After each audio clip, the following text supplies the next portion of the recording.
पण गवळण असं म्हणते की मी माझ्या कृष्णावर एवढं प्रेम केलं, एवढं प्रेम केलं, एवढं प्रेम केलं. गवळणींच्या प्रेमाची पराकाष्ठा एवढी आहे की असं म्हणतात की राधा जेव्हा कृष्णाला भेटायला गेली, प्रेम किती श्रेष्ठ आहे गवळणीचं. राधा जेव्हा कृष्णाला भेटायला गेली असं म्हणतात की तिच्या खांद्यावर एक कावळा येऊन बसला. राधेच्या खांद्यावर एक कावळा येऊन बसला आणि ती कावळ्याला काय म्हणते, आव रे काक चुन चुन के खाओ मांस, आव रे काक चुन चुन के खाओ मांस, बस दो अखियन को मत खाना, उसे पिया मिलन की आस.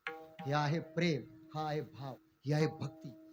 काला जर तुम्हाला समजून घ्यायचं असेल तर दोन जीवाचं एकत्रीकरण, दोन जीव एकत्र होणं म्हणजे कला. जाऊ द्या, फार अवघड नाही, अजून सोपं सांगतो.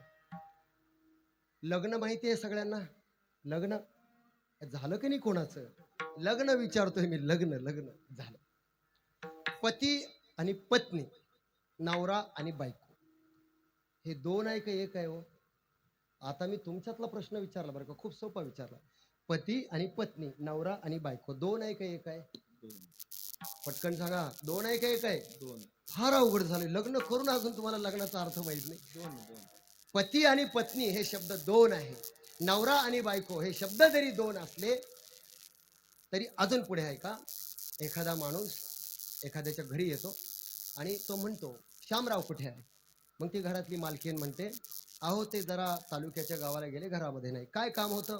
मग ती बाई म्हणत असते, गावाला गेले. मग तो माणूस म्हणतो, काय काम होतं? मग सांगितल्यावरती म्हणते, एवढंच होतं की मागच्या बाजारामध्ये 1000 रुपये घेतले होते उसने, त्यांना द्यायचे होते, पण ते नाही, आता मी जातो, असं तो माणूस म्हणतो. तेव्हा ती बाई काय म्हणते, अहो तुम्ही ते माझ्याजवळ दिले तरी चालतील, कारण ती आणि मी काही वेगळे नाही. वेगळे नाही म्हणजे काय, नवरा बायको वेगळे राहतात?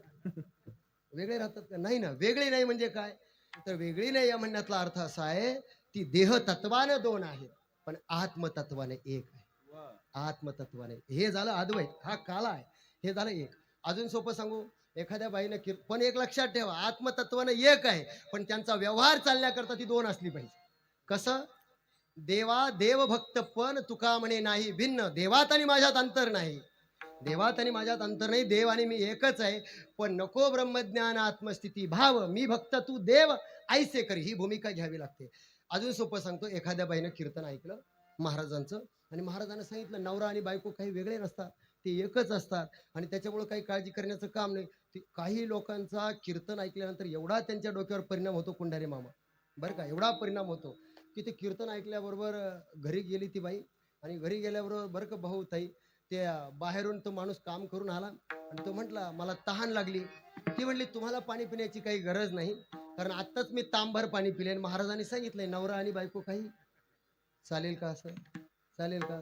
ती म्हटली, 1 कप चहा. म्हटले, मी तुमच्याही वाट्याचे 2 कप चहा पिलेले, तुम्हाला काही पिण्याची गरज. असं कसं चालेल? म्हणून काला हा शब्द समजून घेताना देह तत्वानं जरी दोन असले तरी आत्मतत्वानं ती एक असणं गरजेचे आहे. विठाला आपण काल्याचं कीर्तन करतो आहोत. गवळणीने काय केलं? गवळणीने काय केलं? त्यांना अध्यात्म, शास्त्र, धर्म फार माहिती होतं का? नाही. पण गवळण असं म्हणते की मी माझ्या कृष्णावर एवढं प्रेम केलं, एवढं प्रेम केलं, एवढं प्रेम केलं. गवळणींच्या प्रेमाची पराकाष्ठा एवढी आहे की असं म्हणतात की राधा जेव्हा कृष्णाला भेटायला गेली, प्रेम किती श्रेष्ठ आहे गवळणीचं. राधा जेव्हा कृष्णाला भेटायला गेली असं म्हणतात की तिच्या खांद्यावर एक कावळा येऊन बसला. राधेच्या खांद्यावर एक कावळा येऊन बसला आणि ती कावळ्याला काय म्हणते, आव रे काक चुन चुन के खाओ मांस, आव रे काक चुन चुन के खाओ मांस, बस दो अखियन को मत खाना, उसे पिया मिलन की आस. हे आहे प्रेम, हा आहे भाव, ही आहे भक्ती. प्रेम सुख देई, प्रेम सुख देई, प्रेमाविन नाही समाधान. गवळणीने ईश्वरावर, देवावर एवढं प्रेम केलं, एवढं प्रेम केलं. आमच्या नाथ महाराजांची एक फार छान गवळणी, माझा कृष्ण देखिला काय, माझा कृष्ण देखिला काय, कोणीतरी सांगा गे सांगा, कोणीतरी सांगा गे सांगा, कोणीतरी सांगा गे सांगा.